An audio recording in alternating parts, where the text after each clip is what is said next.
Bonjour, bienvenue sur ABC Juris. Aujourd'hui, je vous présente un ouvrage, le Code mondial de l'exécution, ouvrage qui a été réalisé sous l'égide de l'Union internationale des huissiers de justice.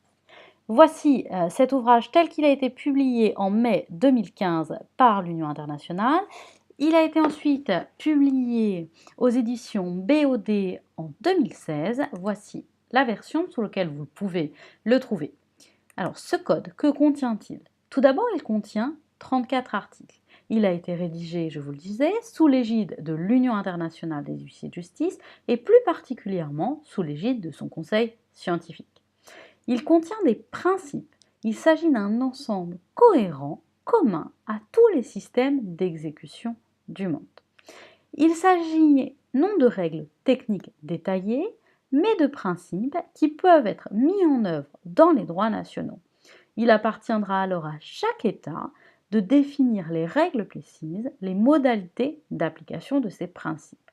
Il s'agit donc d'un instrument non contraignant. Mais aujourd'hui, le Code mondial de l'exécution peut être considéré comme le guide essentiel pour obtenir un système d'exécution équitable et efficace.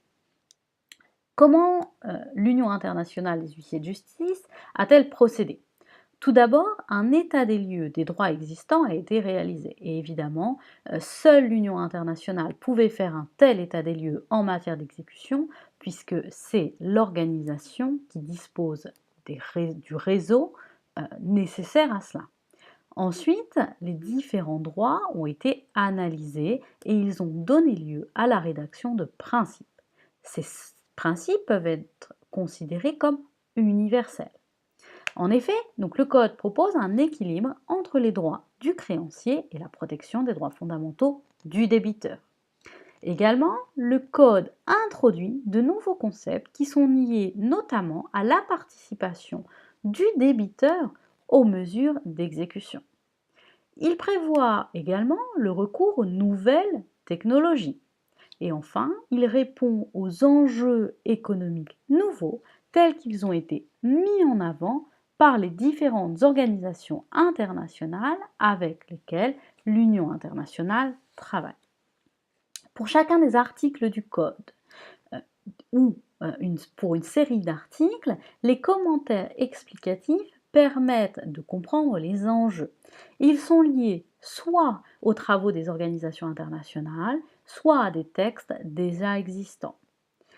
Le Code comprend 5 parties. La première sur les principes fondamentaux, la deuxième sur les agents d'exécution, la troisième sur les autorités judiciaires, la quatrième sur les dispositions communes aux mesures d'exécution et la cinquième sur les dispositions communes aux mesures conservatoires. Ce code, et c'est une des raisons de son succès, est disponible en français et en anglais dans le même ouvrage.